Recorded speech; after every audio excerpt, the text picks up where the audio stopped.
दादी के हाथों का जादू और खुशबू से महकता घर, माँ की मुस्कुराहट और खाने की सुगंध। MDH गरम मसाला, क्योंकि हर रिश्ता है स्वाद से जुड़ा। ईरान पर हमले का अमेरिका में विरोध हो रहा है। बिना कांग्रेस की अनुमति के हमला हुआ है। ट्रंप ने कानून तोड़ा है। डेमोक्रेट्स ने यह कहा है ट्रंप की गलती की सजा यूएस भुगतेगा। ये ट्रंप के ऊपर आरोप लगाया जा रहा है कि बिना कांग्रेस की अनुमति के ये हमला किया गया है।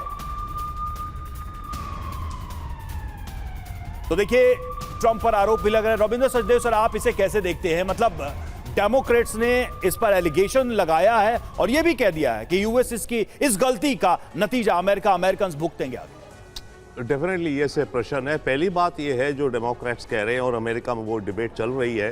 देखिए, अमेरिकन प्रेसिडेंट की वॉर डिक्लेयर करने की पावर नहीं है टेक्निकली। जो कांग्रेस है उसकी वो ऑथराइज करती है।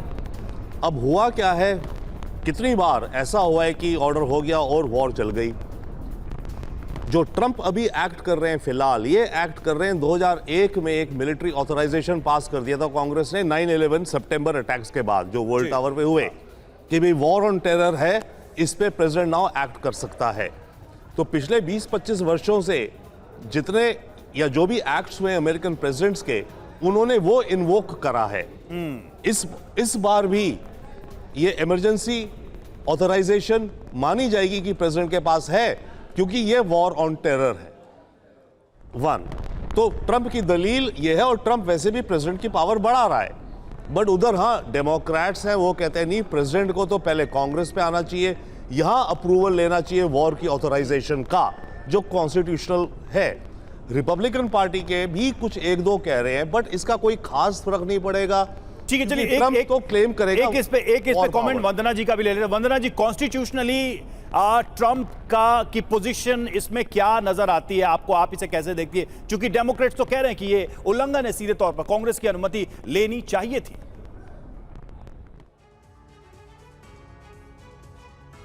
वंदना जी, क्या आप सुन पा रही हैं? हाँ, नहीं, मैं बिल्कुल सुन पा रही हूँ जो आपने बात कही। Because sometimes on documents things are different, but in reality it is different. And we are seeing it because there is a clause like, okay, that we are fighting for America and the rights for America, and we want to protect our America and our allies. So that's why we are going for it. So convincing will not be a difficult later, because and then there is things, वो तो उन लोगों के आपस में, Democrats and Republicans का आपस में चल ही रहा है, वो कोई नई बात नहीं है, वो तो चलता ही है। बट लेकिन क्या बाद में इस चीज में मुश्किल होगी? नहीं, इसमें कोई इतनी मुश्किल नहीं होगी। और क्या पॉलिटिकल कंसेंसस नहीं है अमेरिका के अंदर कि ईरान की जो न्यूक्लियर कैपेबिलिटी है उसको लिमिटेड किया जाए? क्योंकि हर सरकार तो यही कहती रही है, चाहे डेमोक्रेट्स की हो या रिपब्लिकन की हो, ये कंटिन्यूटी में हमने देखा है।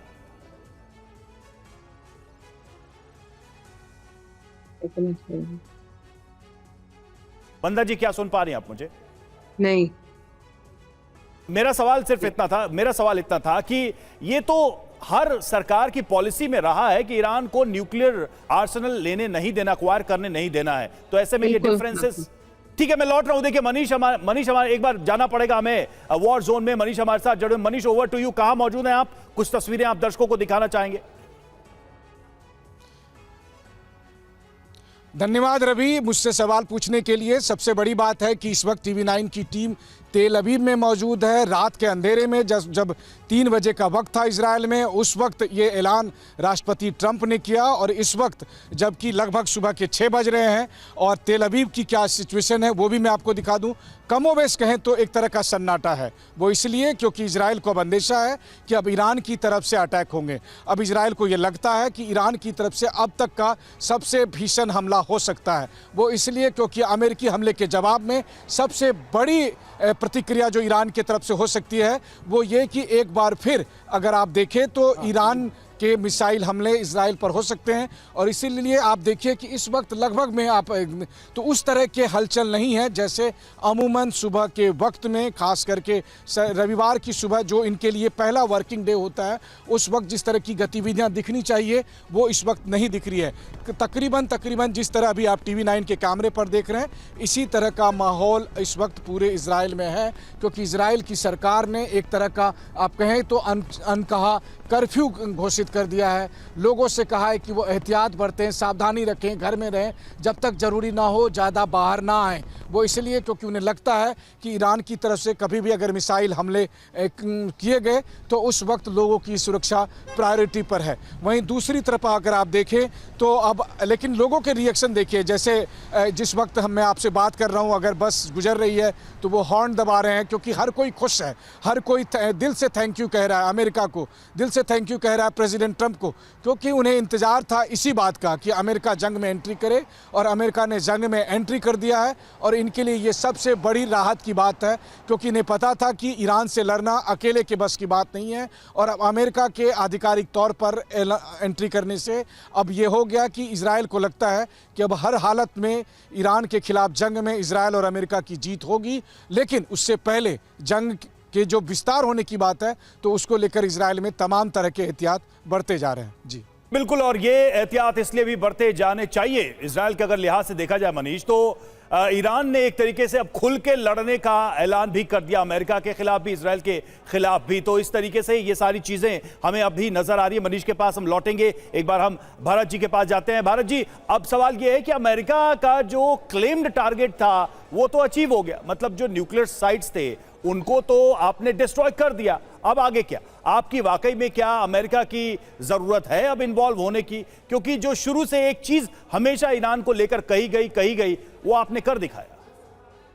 अमेरिका ने जाहिर कर दिया कि ये जो तीन परमाणु स्टेशन थे उसके पर हमने किया है, उससे ज़्यादा कोई अटैक करने का प्लान नहीं है, उन्होंने बता दिया है साफ। लेकिन अगर ईरान ने अमेरिकी स्टेशनों और बेसिस पर हमला किया तो उसका पूरा जवाब देंगे।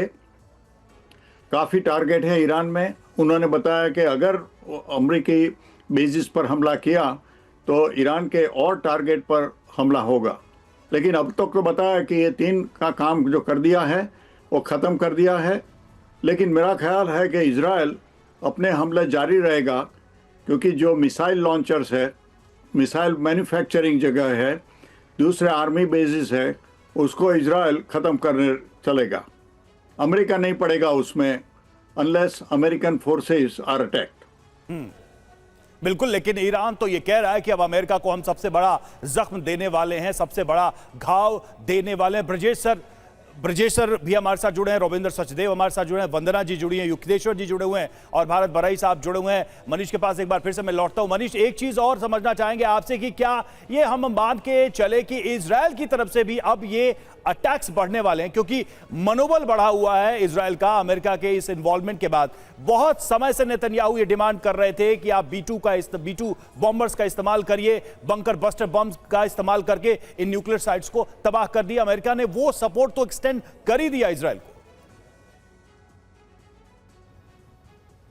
बिल्कुल सही कहा आपने। देखिए, इजराइल के जोश में और अधिक बढ़ोतरी हो जाएगी और उसकी वजह से इजराइल के स्ट्राइक भी बढ़ जाएंगे। वैसे तो इजराइल की तरफ से रोज़ाना करीब 100-150 फाइटर जेट्स की तरफ से कई 100 टारगेट पर लगातार हमले किए जा रहे थे, अलग अलग तरह से हमले किए जा रहे थे। लेकिन अब अमेरिका के साथ मिल जाने से एक अलग बात होती है। देखिए, हथियार की कमी अभी नहीं हो रही थी, अमेरिका की तरफ से तमाम तरह के हथियार थे, लेकिन दुनिया भर में एक संदेश जा रहा था कि ये लड़ाई केवल इजराइल की लड़ाई है, ये इसमें अमेरिका का साथ नहीं है। इससे इजराइल के लोगों के मन में भी चिंता थी। मैं आपको बताऊं कि कल मैं जहां भी गया, जितने लोगों से बात कर रहा था, हर किसी के मन में एक कॉमन सवाल था कि अमेरिका की कब एंट्री होगी, अमेरिका की कब एंट्री होगी। उन्हें यह यकीन तो था कि अमेरिका की एंट्री होगी, लेकिन वो राष्ट्रपति ट्रंप के किसी भी अगर आप कहें सर्टन कदम को लेकर बहुत हद तक निश्चिंत नहीं थे। लेकिन जैसे ही रात में ये एक्शन लिया गया तो अब इजरायली लोग भी आश्वस्त होंगे कि अमेरिका साथ है, और जब अमेरिका साथ है तो वो फिर पूरी ताकत से, पूरी जोश से ईरान के खिलाफ इस जंग में अपनी तमाम तरह के हथियारों का इस्तेमाल करेंगे। और इसी वजह से उन्हें भी ये पता है कि जब इजराइल की तरफ से इस तरह के स्ट्राइक होंगे तो अमेरिकी हमले के रिएक्शन में सबसे पहला हमला ईरान की तरफ से इजराइल पर ही होगा। यानी कि इजराइल में आज की सुबह, यानी रविवार की सुबह, इस बात की बहुत आशंका है और इस बात का अनुमान भी है कि ईरान की तरफ से बड़े मिसाइल अटैक हो सकते हैं। तेल अवीव में, जहां पर मैं मौजूद हूं, हाइफा में या दूसरे और इलाके में जहां लगातार ईरान के टारगेट हो रहे हैं। लेकिन इस बार का जो हमला होगा वो बहुत बड़ा हमला हो सकता है। आज का हमला ज़्यादा बड़ा हमला होगा। कम से कम ईरान की जो सत्ता है, ईरान की जो सरकार है, वो अपने लोगों को दिखाने के लिए, दुनिया को दिखाने के लिए अपनी पूरी ताकत के साथ एक बड़ा हमला इजराइल पर कभी भी कर सकती है। जी, बड़ा हमला कर सकता है ईरान इजराइल के ऊपर, लेकिन सवाल यह है कि क्या इजराइल किसी अलग लेवल की तैयारी करके बैठा है? क्योंकि अगर किसी को यह पता होगा तो सिर्फ इजराइल नेतन्याहू को पता होगा कि अमेरिका ये एक्ट करने वाले हैं। शुक्रिया मनीष आपका। दादी के हाथों का जादू और खुशबू से महकता घर, माँ की मुस्कुराहट और खाने की सुगंध। MDH गरम मसाला, क्योंकि हर रिश्ता है स्वाद से जुड़ा।